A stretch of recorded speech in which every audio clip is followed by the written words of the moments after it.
And so, new year, 2019, this is the year.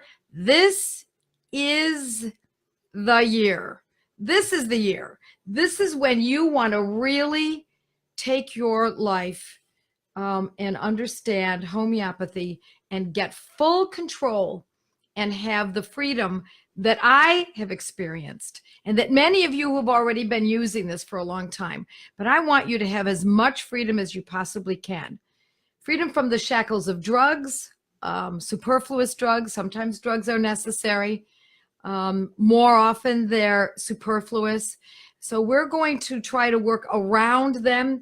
I never tell folks to get off their drugs. That would be injudicious, as I always say. It could be dangerous, but we want you to be so well equipped with homeopathy that you can not start a drug and instead correct the condition. Hopefully, not all conditions are 100% curable. I want you to know that too. Many are.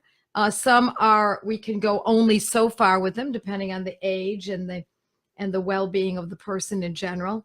But we, even for those who are already taking medications, we want you to be able to potentially back off with the guidance of your prescriber, if at all possible. That is always the best way to go here. So let's start at the very beginning. We're going to start tonight with aconitum. Super easy. First remedy, this is my Materia Medica. If you don't have it, then consider it. It's practical. It's an easy way to learn these particular methods of using homeopathy, or this particular method. This method being what I call the practical method, based mostly on the Banerjee protocols. I do throw in some extra information, of course, and you can't help but do that. And some of the Banerjee protocols are not really even necessarily Banerjee protocols. They're protocols that every homeopath knows with any experience at all. So they just use what has been used for centuries. So we're going to start with aconitum. Now, I also want to show you one of my Materia Medicas. This one is by Franz Vermeulen. It's a concordant. As you can see, it's well worn. This is the actually I'm going to be binding it again, and it'll probably be the third time I've had it bound, but it's falling apart. And this, yikes, I have to be a little bit cautious about this. This is aconitum here, folks, right here. These are not sentences. These are lists of conditions. That's one page, half a page. Here's another whole full page, right? Oops, right here. And another full page. That's 2.5 pages. Here's another full page right here. And another one. That's 4.5 full pages. 5 pages of indications and another half on this side. I have to be kind of gentle with this book. I'm really ruining it right now. That's how much information there is in this particular Materia Medica. So I know that for those of you who are not practitioners and not classically oriented, and I encourage you to not be classically oriented, especially if you're using this for your family, that information is voluminous, obviously. And I don't want you to find yourself, your eyes glazing over with too much information, which is why I put together this Materia Medica. You can get this on my website, Materia Medica. There it is right there. So what I've done is I've shortened it, and I've made aconitum napellus, otherwise known as aconite often, and another half page here. But tonight, I want to show you how to use aconitum in the most critical ways. And I keep this aconitum bottle in my purse. People often ask me, what do you take? What do you carry with you? And this is one of them that I take. Now, when I had small children, I didn't think to use aconitum. I didn't think to carry it in my purse. I used it, but I didn't think to carry it in my purse so often. I was more likely to carry arnica because of head injuries or any kind of injury for that matter, or oscillococcinum for oncoming flus or that kind of thing. But today, now I use aconitum, or I keep it in my purse. I don't take it. In fact, I have not taken this in quite some time. but I keep it in my purse because my mother has had strokes. My father had strokes. My father had heart disease. And this is an incredible medicine, especially for the onset at the very beginning of a stroke or a cardiac failure. It's also great for if you're in an accident, you're in an automobile accident. It's a shock. It's 1 minute everything is fine, and the next minute you're in trouble. That's a heart attack, isn't it? That's cardiac arrest. 1 minute you're fine, the next minute it feels like you're doomed. Same thing with a stroke. Same thing with an oncoming, an accident that comes on. You're driving along, everything is fine, and bam, your life has changed very dramatically at that moment. That is a call for aconitum. Now, what does it do in that circumstance? It actually calms the nerves greatly. It's not a drug, obviously. It's not habit forming. But what it does is it brings us back down to, okay, because it disrupts the shockiness of the system that's it's now going through. It's also used for a quick onset of an illness. 1 minute that the child, or even the adult for that matter, is just fine. The next minute they're as sick as can be. Bam, bam. That's always think of aconitum.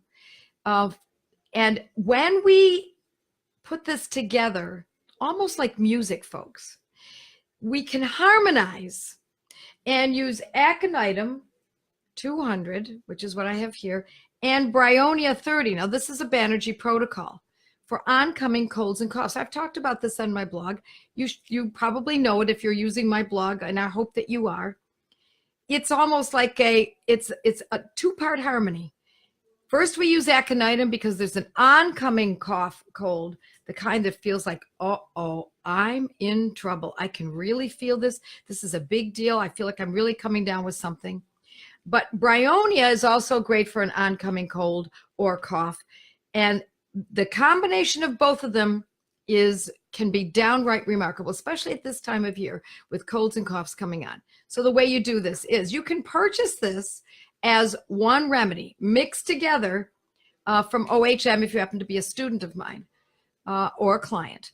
If you're not, then you would want to buy 1 bottle of Bryonia, 1 bottle of aconitum, and you actually put the aconitum, open it up, put it directly into the mouth. In this particular case, this is boron, so it's about 4 pills. Put that in your mouth, and then you open this one up. This happens to be made by Highlands, and you put a couple of pills of that in your mouth, and they're mixing together in the mouth at the same time. For a cold or cough, you would take it about every 3 hours, depending on how severe it is. You can uproot the most purulent, previously resistant coughs and colds with this gorgeous combination. Now, some folks actually, I've been told, clients of mine have told me, they put a rubber band around it because their family is prone to colds and coughs. So they want to make sure that they've got it right there and available, and they don't have to remember which one is it, aconitum 200, Bryonia 30. And I've also used aconitum 200 with Bryonia 200, but the true Banerjee protocol is with a 30 potency of Bryonia. So I want to relay a story to you once or a story that was a part of my case taking several years ago. I was working with a woman who had a lot of difficulty with sleep and a lot of anxiety. And aconitum is a great medicine for anxiety and also for insomnia, but particularly when there's anxiety. And she had been driving down the road, and she was going to see, I think it was a friend of hers, and she saw an accident. She didn't see it actually happen, but she saw the ambulances and all, drove past it, went to the woman's house, and found out much later, because the woman was not at home, that it was the woman she was going to see that was in the accident, and she passed away within an hour or so of that accident. And she was in shock, so to speak. This woman who was going to visit, who was a client of mine, she said it was absolutely shocking, how shocking it was. She kept using that word shocking. Now, in classical homeopathy, sometimes we use the words. We cling to the words that people use. and we look for them to fit in a classical way. But I must admit that regardless of whether or not I look at this from a classical point or not, this woman was in a panic after this accident, after this incident. And I used aconitum 200. She took it, and she took it, I think it was, as I recall, this had to have been 25 years ago, every 3 days. And it calmed her right down. It allowed her to go on with her life, take care of her family, take care of her children. And it helped with the insomnia. And when she stopped taking it, I'm guessing it was about 2 weeks later, she was okay for a few days and then found she needed it again. Now, many times folks think that when a remedy acts and it has now done its good work, that we stop the remedy, and we often do, especially for acutes, but that if it comes back again, there must be something wrong. No, that's not necessarily so. If it comes back again, you take the medicine again. It just means that you need to use it again. And when you take it again, if indeed it abates the symptoms and helps you feel better, then you know you're still on to the correct medicine. So you continue on. If you stop again and it resumes the suffering, then you know once again, that's an indicator that you need to continue with it. How long do you take this for? You take it for as long as needed. As long as it's acting, as long as it's working, then you continue using it. It's so simple when you think about it. It's not unlike when I use this example frequently. Years ago, when I was a young woman, when young women used to have menstrual cramps, and I think they still do use this product, we would take Midol. And the menstrual cramp would come, you take Midol. If the menstrual cramps did not go away within 3 or 4 hours, you take another dose of Midol. If they still didn't go away, you would take another dose of Midol, unfortunately. But at any rate, you would take it until it started to act. Once it began to act, you would stop. There's no reason to repeat a medicine for an acute situation that is unnecessary. You take it only as needed. So 6 hours later, no cramps, no Midol. 8 hours later, no cramps, no Midol. A day and a half later, cramps, Midol. You don't question whether or not Midol wasn't correct. You know that it worked, so you're going to use it again. So these are medicines, remember.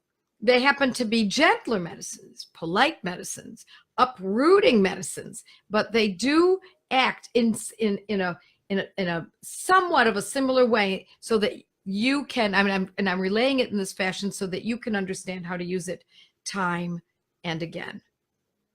So I want to remind you that these, I'm going to finish up here. I could talk about aconitum all day, but if you've got my book or you've got access to Materia Medica, and if you don't own a Materia Medica, go online and look up the word aconitum nipalis Materia Medica and start reading what previous authors have written about this incredible medicine. It's excellent for anxiety, excellent for previous shock to the system, a shock to the system that never went away, a shock to the system that caused pneumonia, the shock of coldness that could cause pneumonia, all of those. And I want to inspire you to learn more and study the best you can. So use my blog. It's free. Send your friends there. You want a circle of friends around you using this as much as possible. And there's a good reason for that, because you want to be speaking the same language with folks. You want your mother, your mother-in-law, your sister, your best friend, your church mate to know about these medicines so that you can talk about them. Because when you discuss these medicines, your knowledge increases. So also I urge you to join a class A very inexpensive classes. They're getting underway. Go to the Facebook page and just look up Gateway to Homeopathy. Classes are getting underway. Lots of classes are starting. You don't need to live near the people who are running these classes. You simply can do it virtually or start your own class. Or you can also look under Joette's study group on Facebook and join in. Let me tell you another advantage of being a part of a group of people. If at 2 a.m. your child has a screaming ear infection with a lot of pain, and you don't know what to do, you should know what to do by going to the blog. But let's say you don't know what to do, and you're part of one of these study groups, these Gateway to Homeopathy groups. You get on Facebook and start asking around, and inevitably there's someone there who's also up, either because she lives in the other part of the country. Maybe she lives on the West Coast and you live on the East Coast. Or she's in Australia and it's in the afternoon.